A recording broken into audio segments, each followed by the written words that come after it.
Je suis Angélique Orsin, fondatrice de Naka Immobilier, 40 ans, l'âge de la raison.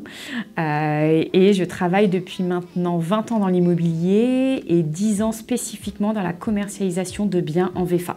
Alors, Naka Immobilier a été fondé en septembre 2024. On accompagne aujourd'hui des promoteurs dans le cadre de mandats exclusifs pour commercialiser leurs programmes immobiliers neufs en VFA.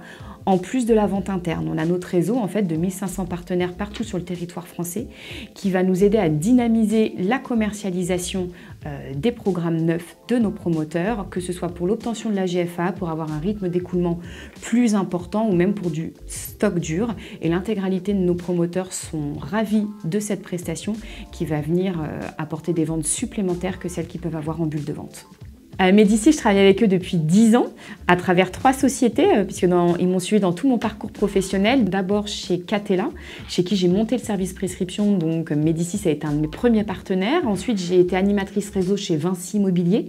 On a également continué à travailler ensemble sur toutes les régions, sur tous les départements et les agences en Ile-de-France. Et quand j'ai monté Naka Immobilier en septembre 2024, pareil, Médicis a d'ailleurs fait, je crois, la première vente chez Naka Immobilier et on a ensemble travaillé à la fois sur l'Île-de-France mais aussi sur les autres régions. Et ce que j'apprécie vraiment de travailler avec Médicis, c'est vraiment une équipe qui est très bien formée, qui va accompagner ses clients de A à Z en toute transparence. Du coup, il y a vraiment un climat de confiance même entre les collaborateurs Médicis et moi qui s'instaure, où on essaye d'accompagner au mieux le client et le promoteur.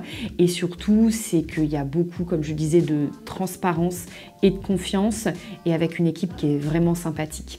Le marché actuel en Ile-de-France de l'immobilier, il y a un vrai rebond. Déjà, ce qu'on remarque, c'est qu'il se porte beaucoup mieux que les marchés en région.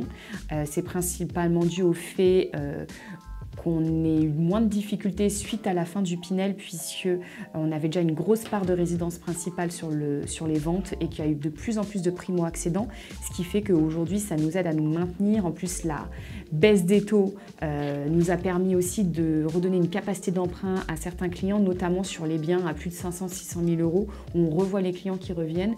Et du coup, on a même depuis janvier-février un bon rythme de vente.